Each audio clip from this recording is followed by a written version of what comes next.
Thank you. How's everybody doing this afternoon?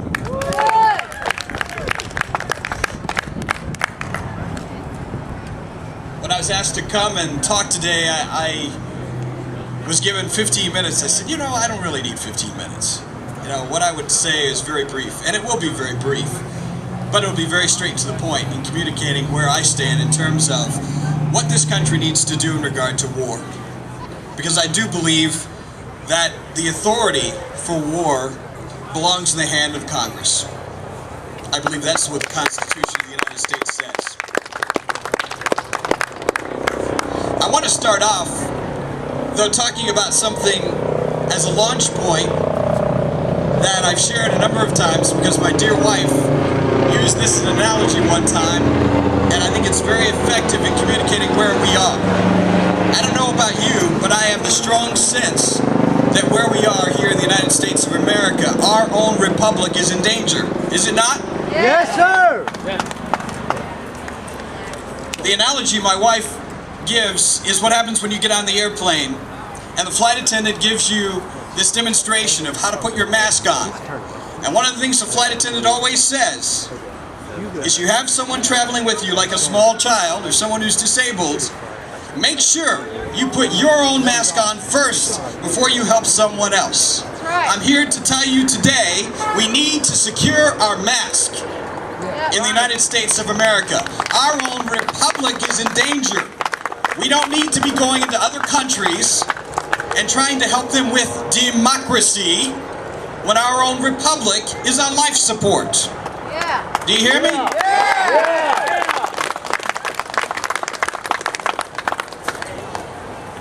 There's a video, I don't know if you're familiar with, it's called Agenda. And it shows the trend of how all of these communists, socialists, progressive groups, whatever you want to call them, how they've been working at this thing for many, many years with one purpose, and that's to collapse our republic. They have declared war on our republic. Barack Obama, our current president, is not the first person to come in and do these radical things. In fact, he would not be president of the United States if there was not a lot of work that was done to prepare the electorate to accept a man like that to be in the White House in the first place. The man is not constitutionally qualified. Now let me explain what I mean by that. This man, wherever you think he was born, none of that really matters. What matters is this man is not about America and Americanism. This is why I say, the start, we need to secure our own mask. We must do that. We must speak to our friends, our relatives, to educate them the fact we are a republic. We are not a democracy.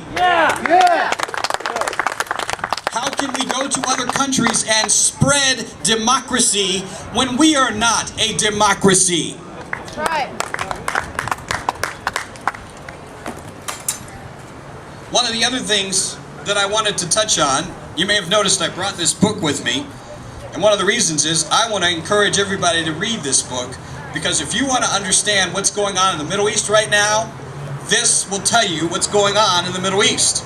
Now, after reading this, you can only draw two conclusions about what the United States government is doing and why. You could either conclude we've got a country, a State Department, a CIA, an Obama administration of ignoramuses, although that could be arguable, or you'd have to make the argument what they are doing is intentionally undermining our country in the process of radicalizing that part of the world. I'm talking about this so-called Arab Spring. We have no business in Syria, we have no business in Libya, we have no business in Tunisia, we have no business in Egypt. Egypt's president has no business coming to the United States of America. But I also have to tell you, I differ a little bit from our last speaker. There is a profound Islamic threat. Excuse me. But you have to understand, the most profound Islamic threat is not just outside of this country, it's right inside this country. Yeah. You see, there are two branches to what the Muslim Brotherhood is doing around the world. We've seen terrorism, and so much of the focus with the wars has been on terrorism. But I gotta tell you something. I get ticked off when I see a George W. Bush go into Iraq, go into Afghanistan, and then establish these countries as what? Islamic republics. Why the hell did we do that? Yeah. Why are we doing that?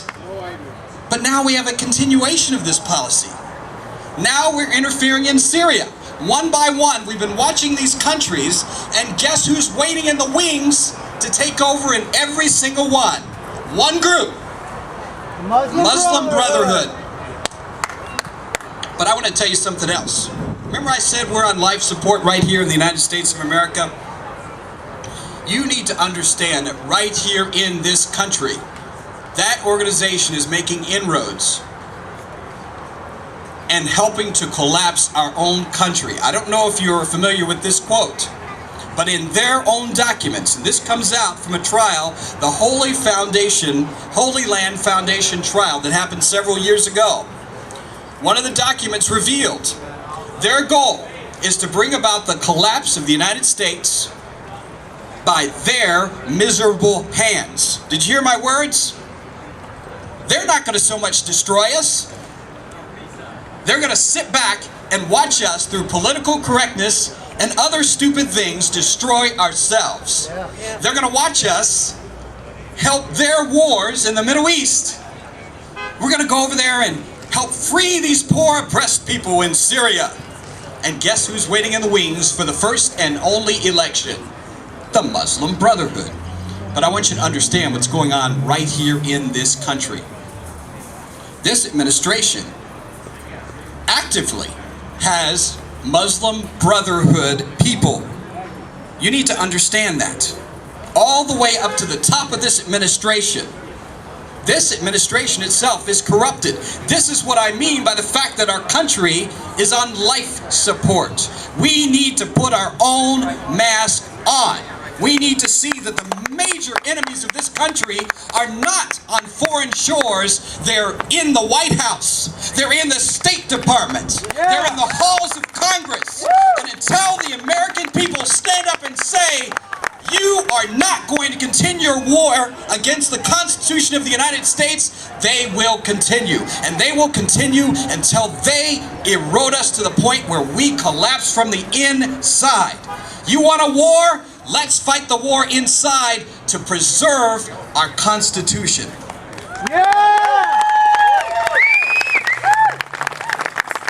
I just want to leave you with this thought,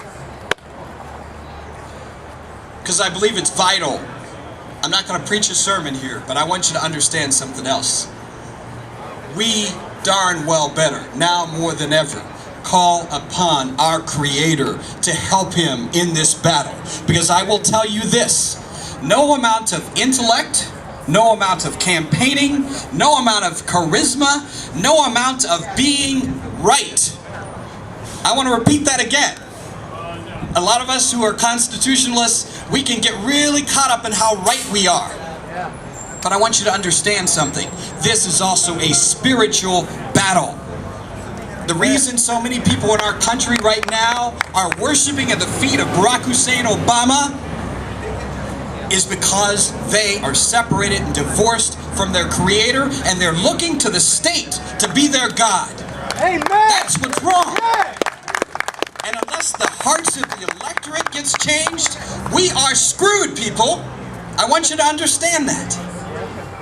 But what that means is, we've got to understand we need the Creator's help to fight this battle. We need our Creator's help. Go back to our Declaration of Independence. It's our Creator who gave us these rights. And we need Him again to restore everything that we've lost. Not just for ourselves. I don't know about you. I'm a parent. I want something to pass on. Our Constitution at the very beginning talks about life, liberty, and the pursuit of happiness. That's not just for me. It's not just for us. It's for our posterity. And by God's grace, may we pass something on to them that's worth having. Thank you very much.